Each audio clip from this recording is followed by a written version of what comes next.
So you're a guy in a relationship and your woman is not interested in getting jiggy with you anymore. This is pretty frustrating and it's lonely and it's ego deflating. And we're going to talk about how to turn things around. The secret rules of desire in long-term relationships that can really make a difference. Because the problem here is that you still love her, or you'd be already hitting the road. Like you want to make this work with this woman.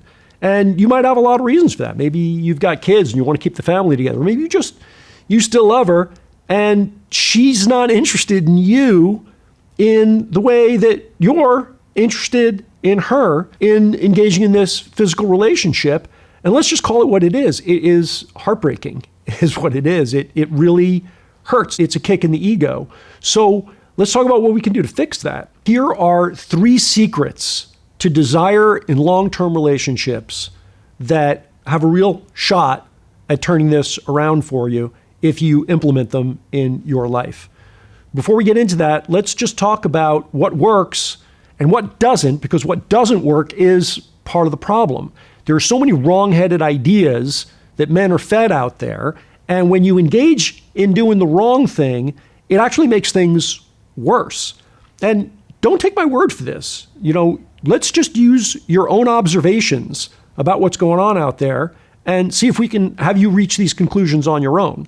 So if you look at couples who are together for a long time, couples who seem to be making it work, the first thing that you'll notice is that most aren't. That's right. When you look at couples who are together for a long time, the first thing you notice is not a lot of couples who are together for a long time. That's the reality that you have to deal with here. In fact, most marriages don't last. We know that more than half of marriages don't work out. And of the people that are married, there's like a lot of relationships that didn't work before you get to marry. Most people don't marry the first woman that they meet. Most of the time, you've already ended quite a few relationships. So just by definition, most relationships don't last long term. There's a huge gap between what gets you together in the first place and what keeps you together. It's a whole different skill set. Now, if we just take a look at the couples that make it, the ones that are still together, we're just looking now at couples who've made it across a long term. The next thing you notice is they're generally not happy, right? I mean, look at how unhappy they are. Just because you're together doesn't mean that you're happily together. Mostly they're bickering all the time. They seem like, just from the outside looking in, they seem to be unhappy. And that's their polite face. That's how you see them in public. Lord knows what it's like for them when they're alone. And people stay together for a lot of reasons, maybe for the children or because of the economic inviability of splitting up, or just because they're afraid to get out there and change things. People are terrified of change. And the idea of getting out there, being single again, it just feels unfamiliar. They don't really know who they'd be out there single. So they just stay together out of habit. That's most people that stay together. So we got the people who don't stay together. Then we got the people who are together for a long time and they're not happy. And then finally, we get that last group of people, which are the couples who have been together for decades, longer, right? Long-term relationships, and they're still friends. And that's cool. They seem to genuinely like each other. And that's nice, but often they have no passion for each other. They've kind of gotten to the point where they're like, we're just great partners, and we're good friends, and we're super nice to each other. But there's no passion or desire left in the relationship. But at least they like each other. And then once in a great while, so rare it's like kicking over a diamond in the street, but once in a great while you meet a couple that can't keep their hands off each other. They've been together for decades and he's still slapping her butt when she walks by and she giggles and goes, oh, and you can just tell that they still have passion and love inside of this long-term relationship. And if you're somebody who's in love with your woman and you wish that could be you, I just want you to know there's a path to that. There's a path to being that couple, because I have studied these couples beginning, and I was really lucky to get this role model, beginning with my own parents. And I have this in my own relationship, And this is something that most of my coaching clients aspire to, and many of them have achieved through following the advice that's in this video. Now, the most common advice that you're going to hear about keeping passion alive in a long-term relationship, the stuff that's out there that I think just ain't so, is you got to use your imagination and have a lot of fantasy and figure out how to bring novelty into the relationship even after a long time has gone by. Now, I'm not saying that this stuff can't work. It does work to a degree. And certainly you may have experienced this, that, you and your wife, it's kind of gotten dull and you go away somewhere on vacation. And the fact that all the stress is gone and you're on vacation, you're in a new place, in a new setting, that can spark things up. So, I'm not saying that novelty can't work and fantasy can work. You can pretend that you're somebody else or in some different situation. And I get that there is some efficacy there, but it's a bad solution long-term because eventually you run out of novelty, you run out of fantasy, and fantasy can break intimacy. At some level, it can become kind of co-masturbation instead of actually having the kind of passionate desire for your woman and having her have passionate desire for you that I think is the gold ring. What those few couples, those rare couples that you see who are just really happy, they're thrilled to be together, they're still passionately engaged with each other, even into old age. There's something that they're doing that's different. The other big piece of advice out there that can work, it's not terrible, is that you spend more time apart. You do more things apart so that you miss each other. You're not bored with each other, right? You go off and take a fishing trip with the boys. She goes off on vacations with the girls, and you spend a lot of your life apart. In fact, there are even suggestions that people can sleep in separate bedrooms and only come together for lovemaking. And it's not that this can't work. Again, there is something to this spending time apart thing. It is somewhat functional, but just using your own observations, if we go back to those few couples, those rare couples, and everybody knows one, I certainly know a couple, and I've sought them out. I've studied these couples. When you look at these couples, that's not what you normally observe. There are some that actually are extremely independent, where, he's away on business a lot and she's got her own thing and they actually don't spend a lot of time together. That does exist. But most of them, the vast majority of them, actually love being together and they optimize their lives to spend the maximum amount of time together. They would never consider taking a vacation apart from each other because they're crazy about each other. They're literally crazy about each other. This is what they most want. And then finally, the advice that you hear out there, which I think is the dark side advice, the dark magic, is that you play games. And again, this stuff can work in the short term, but there's such a high price to pay. When you game your woman or she's gaming you and you engage in this kind of push-pull where you don't give her attention and you make plans with other people without telling her, and you flirt with other women at parties so that she gets jealous, and you do all of this kind of stuff to make her think she's got to do something to keep you. And then indeed, you may find that she wants to get jiggy with you more often because she's concerned about losing you, that she feels like she has to do something to maintain your interest. And like I said, this is the dark side. It's not that this never works. It can work, but it can also, of course, backfire. She might start trying to figure out what her safe landing pad might be. She's certainly much more likely to be considering her options and may want to leave you for somebody else because you're exploiting her insecurities as a person, and it breaks real intimacy. So while, yes, you might end up getting jiggy more often, do you really have the love, respect, desire, and admiration of your woman? No, I don't think you do. I think you've lost the connection that made you want to get married to this person in the first place. The next thing that we need to talk about is why this stuff is so hard. What makes it difficult for people that love each other to maintain desire across the long term? And of course, the first thing is the power of novelty. Novelty is one of the most powerful forces that exist for creating desire. So, and this is true, and this happens all the time, that women see that their man cheats with a woman who's nowhere near as attractive as she is, but he just had the opportunity. and it was an opportunity with somebody new. And the fact that she was new, the fact that he hadn't been with her before, was the difference that made the difference. So novelty is extremely powerful, and that's the one thing that you simply can't have across a long-term relationship. The next challenge is that we change over time, and there are very powerful identity shifts that your woman makes, that all of us make as we go, for example, into parenthood. And for a woman particularly, this is a big deal. When a woman becomes a mother, she becomes a different person. And sometimes that person, this new identity that she adopts, is, let's say, not as spicy. She feels like this sense now of responsibility, and she's got this role model of her own mother who might not have been a creature with a lot of desire. And sometimes there's this mental shift that makes it difficult for her to re-tap into her femininity in that way. She feels less feminine as an object of desire and more feminine as a nurturing mother figure. And again, this does not encourage her to want to get jiggy. And the next problem that really is just crushing the modern world is porn and video games. There's literally an expression of like video game widows, right? And you might be a widower.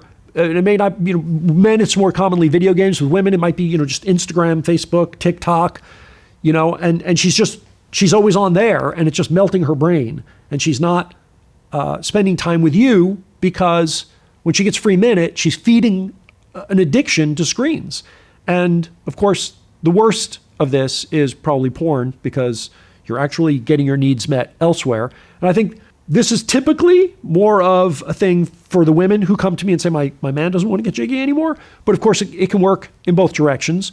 And then let's not forget menopause. If you've been with your woman for a long time and she's hitting menopause, there's a hormonal push for desire that is missing. And just like novelty is missing, it's just one more strike. There are these relationships out there. They do exist where long past menopause, things are still spicy. But again, it's connected to something else. There's going to be something else you're going to need there. And finally, and this is going to sound funny, but I think this might be the biggest of all of these challenges. This might actually be the biggest one. And it's not the one you hear about a lot, which is that we tend to keep our partner in a box of who they were. We think we know who our woman is, and she thinks that she knows who you are. And maybe it's easier to see that way. You know that your woman thinks that you're a certain way. She's like, oh, I know who he is. This is what he's like. And maybe you're not. And maybe indeed it's diminishing for you. It feels like she's cutting off your freedom. Like you want to be and do and evolve, and you want this kind of spicy relationship. And there's all these things that you feel that you could bring to the table if she would just meet you in the space of growing together. But she won't, because you're this and you're always going to be this, and she's never going to let you be anybody else. And it's easy to see in that direction, but it's really hard to see that we as men do this more than women do. That we put them in a little box and we're like, oh, this is what she's like. Here's what she's like. And then we think that's who she is. And it's stifling to her femininity to not be able to grow and evolve and change. When women grow, evolve, and change, this becomes a little bit challenging for us men. It can trigger our insecurities, because who she was when we met her is who fell in love with us. And it's not like every woman we ever met fell in love with us, but we got this one. This is the one we got.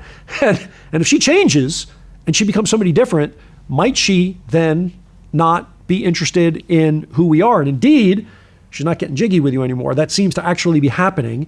And so we have a motivation to keep her smaller, to keep her from growing, to keep her from changing, and to keep her in this little box, because who she's changing into doesn't seem to dig us the way she used to. And there's this force of us trying to keep her in a box that's stifling. There is this real possibility that we don't normally see, that if you were to allow her to grow and change and evolve and be her cheerleader to that growth and change, that she might do the same thing for you, and that creates more aliveness in the relationship. And indeed, you begin to recover things like novelty, because things actually are changing, because we are actually changing. Okay, with that groundwork, here are the rules that work to maintain erotic connection without, having to spend your vacations apart. Number one is based on that last piece of keeping your partner in a box, which is to surrender your judgment and accept who your partner is and not just accept who it is you want them to be. There's this thing where like we want her to be a certain way. And it begins with, we want her to get jiggy with us more often, right? We want her to have more desire for us. We want her to be a certain way. And so we're not really allowing her to be who she is. We're judging who she is. What we want her to be is who we want her to be. And the problem is that over time, she feels like you don't see her. And when novelty has worn off, when that purely physical, somebody new who's attractive across the bar, when that stuff's not available to you anymore because you've been together for such a long time that she can't see you like that anymore. She knows every little part of your body. So what works now, what's going to have to happen for her desire is a feeling of intimacy. And this feeling of intimacy is broken when you need her to be something that she's not. And if you could just get rid of the judgment, if you could just surrender all of that stuff and actually pay attention and get curious and listen to who she really is in real time, who she's becoming, without thinking you know who she is. The more you think you know who she is the more you're actually dealing with who she was. Because who she is always changing. And when she feels that sense of curiosity from you, that presence of really being with who she is instead of who she was, this allows the possibility for her to feel intimacy, for her to feel emotional connection. And as you may have read in a lot of places, women dig that stuff. This thing about feeling an intimate connection with you, that's the stuff that's going to fuel long-term desire, not short-term, right? To do that, she's going to need to feel an intimate connection. And for that to happen, you're going to have to stop judging who she's being and start accepting who she's becoming and really be with that person and be curious about that person. That creates aliveness in the relationship. 2, you've got to make it a priority in your relationship. Sounds funny because, of course, it's something that you want, right? You want to have this passionate connection with your woman, but just because you want it doesn't mean that it's a priority. A priority in our lives is something that we spend time on, that's on our calendars, that is definitely going to get done before all that other stuff crowds in and gets done. You know, like you're going to pay your taxes on time. You know, there's stuff that you're going to get to work on time. Those are real priorities. You're going to pick your kid up from school. You're not just going to forget, oh yeah, I didn't pick the kid up from school today. Whoops, right? It's a priority. Priorities are the things that we make happen. We spend money on them. We spend time on them. We give it our attention. And you, as a couple, can come together to make this into a priority, to say, listen, our physical relationship is a non-negotiable. Like, we need to make this work. This is a priority for us. And couples that make it a priority that way have a different result, where you're actually carving out the time in advance. It's not just something that maybe happens spontaneously when she's in the mood or you're in the mood. Because at the end of the day, physical connection in your relationship is like feeding the baby. You know, like you got to feed the baby. The baby needs nourishment. And this is no different. Like, you've got to figure out how to make it into an actual priority. And that happens in a conversation. 3rd, it's a choice to be lovers and not just, a couple, a friendship. It's a decision. It's this decision that you enter into together that we're lovers and not just life partners, not just great friends, not just co-parents. And listen, friendship, respect, partnership, that stuff's great. That stuff's crucial. That stuff's important. But if that's the frame of the relationship, if the frame of the relationship is that we're partners and that we're friends and that we get along great, if that's the frame, then that's what you get. It's a different frame when you consider somebody your lover. It's a mental difference. The frame as we're lovers, that's what we are. Like, we're lovers. And this choice of deciding that we're lovers first has consequences, real consequences, in the way you act towards each other, in the way you speak to each other, in the way you treat each other. You treat your lover differently. There's something about being lovers that involves tickle fights and bringing her a flower and whispering things in her ear and having this shared little secret with each other in every situation, both together and alone and socially. There's a context that's different than we're lovers. And the natural tendency of most couples is to change this frame over time. That over time we shift from lovers to partners. And that's why it's so important that we take this on as a conscious choice and not just let nature have our way to say, no, we're lovers, as a choice, as a conscious choice, framing this and reframing this over and over again.